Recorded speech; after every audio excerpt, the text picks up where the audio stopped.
Hey, I'm Ben Mankiewicz. Welcome to TCM, where you've joined us for the first of 3 straight Wednesday nights enmeshed in the films of low-budget movie king Roger Corman.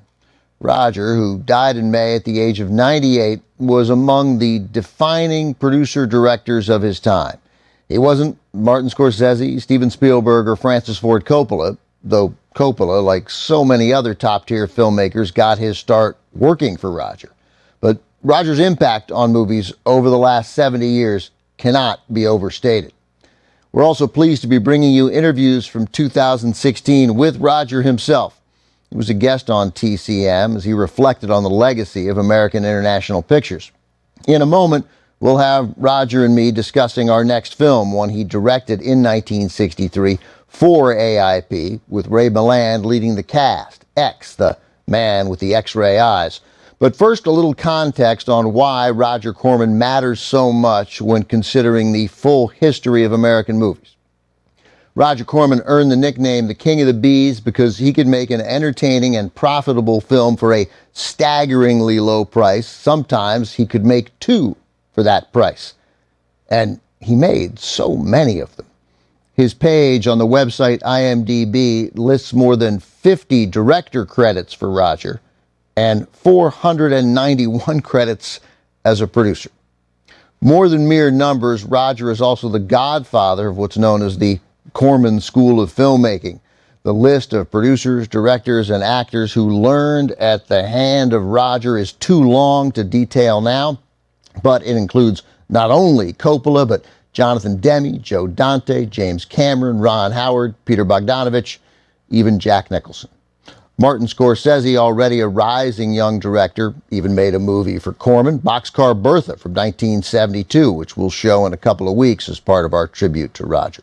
Now, though, let's hear from Roger Corman himself. Here he is on TCM with me 8 years ago, discussing his 1963 film with a cast led by Ray Milland, X, the man with the X-ray eyes. Hi there, I'm Ben Mankiewicz. Welcome back to TCM's Spotlight on American International Pictures. Here to talk about our next movie is a key figure in AIP's storied history, the recipient of an honorary Academy Award in 2009, Roger Corman. Welcome back, Roger. Happy to be here.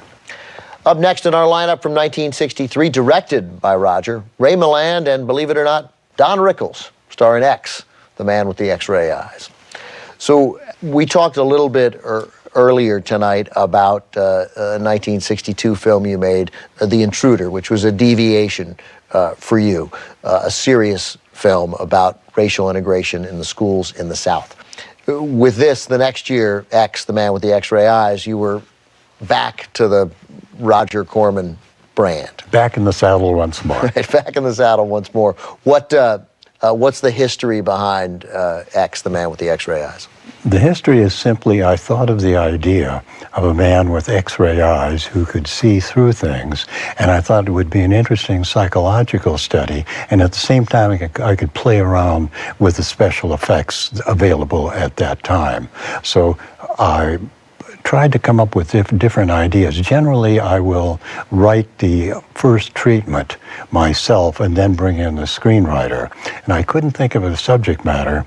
And finally, I decided I would do the story of a jazz musician who's had too many drugs and starts to see through things. I was about halfway through the treatment and I thought, this doesn't make any sense at all. So I threw the treatment out and went back to an idea I had rejected as being too cliche, which was simply a scientist experimenting with vision. You landed a big star here, Ray Milland. Was he your top choice, or did he sort of fall into your lap?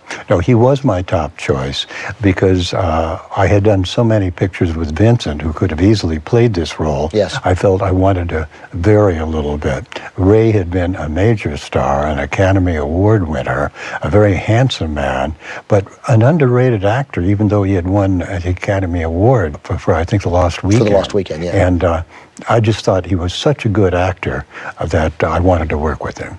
And did you have any trouble convincing actors of Ray Milland's stature to come work in a Roger Corman movie, a sci-fi movie, like the brand that you were associated with? I had no trouble convincing Ray. I had a little bit of trouble convincing his agent. I had sent the script to Ray through his agent. They sent it to him. He said he wanted to do it. They expected him to turn it down.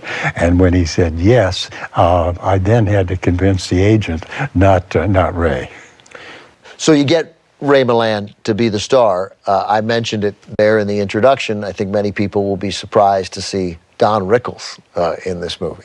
I'd seen Don Rickles act in Las Vegas, and he was very funny. He was very bombastic and, as you know, insulting everybody in sight. And there was a part in the picture for a circus barker who I thought fit Don Rickles perfectly. To my great surprise, he was a little bit nervous on the opening day, and I thought Don Rickles is the last guy in the world to be nervous. But we talked a little bit, and I sort of led him into telling a few jokes. He eased back, and he was great in the picture. And you let him ad-lib a little bit. Yes, I asked him to ad-lib, and he did.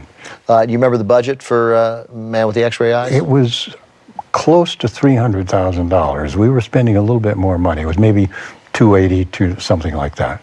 All right. Roger, thanks very much. Let's take a look at it from 1963, making its TCM premiere. It's Ray Milland in X, the Man with the X-Ray Eyes. Roger Corman, who produced and directed X, the Man with the X-Ray Eyes, received an honorary Academy Award in 2009. Really a remarkable achievement for a man whose films weren't crafted to win Oscars, but to please guys named Oscar. It's just a pun, no aspersions cast on people named Oscar.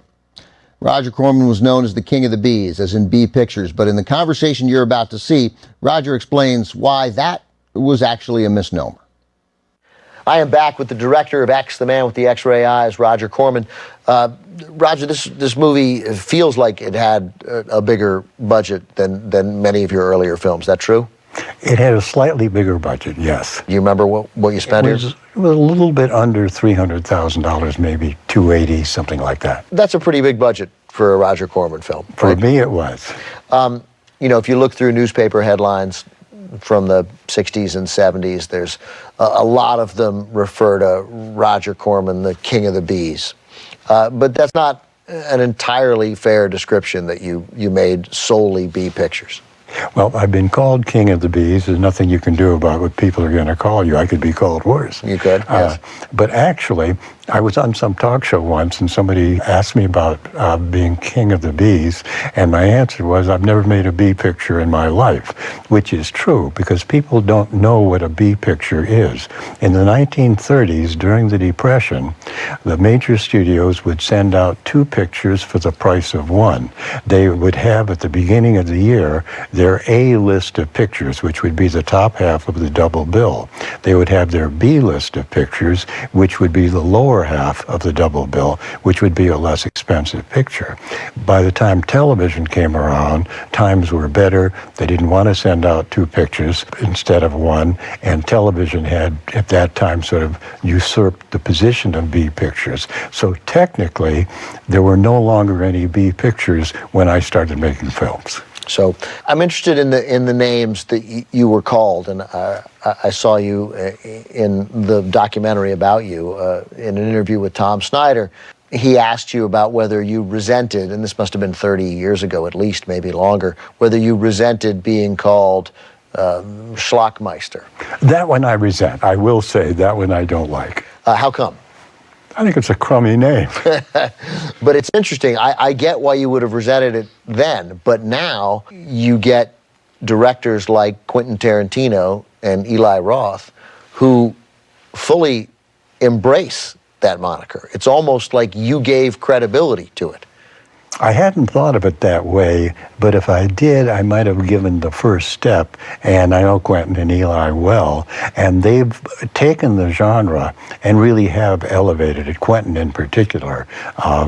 Pictures like Pulp Fiction and Glorious Bastards and so forth have origins in B pictures, but they're done so well, I'll go beyond that, they're done so brilliantly that they become a genre of their own.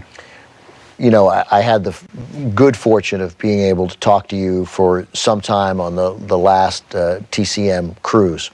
And then after that time, I was able to spend some time and have a long interview with Quentin Tarantino. And then I went ahead and saw his latest film, The Hateful Eight.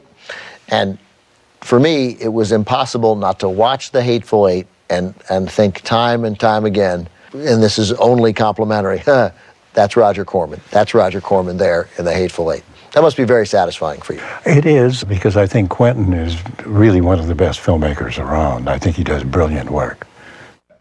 That was me with the man, the legend, the khaki-wearing renegade Roger Corman. He joined us on TCM in 2016 for our spotlight on American International Pictures, where Roger was a top producer and director in the 1950s and 60s. The rest of our lineup tonight includes more Corman classics from AIP. Coming up, a character actor who became a Corman mainstay gets a rare crack at a leading role. Dick Miller stars in A Bucket of Blood. Next on TCM. Next on TCM, A Bucket of Blood, then The Wasp Woman, and later, The Little Shop of Horrors. We're feeding you more Corman on TCM tonight.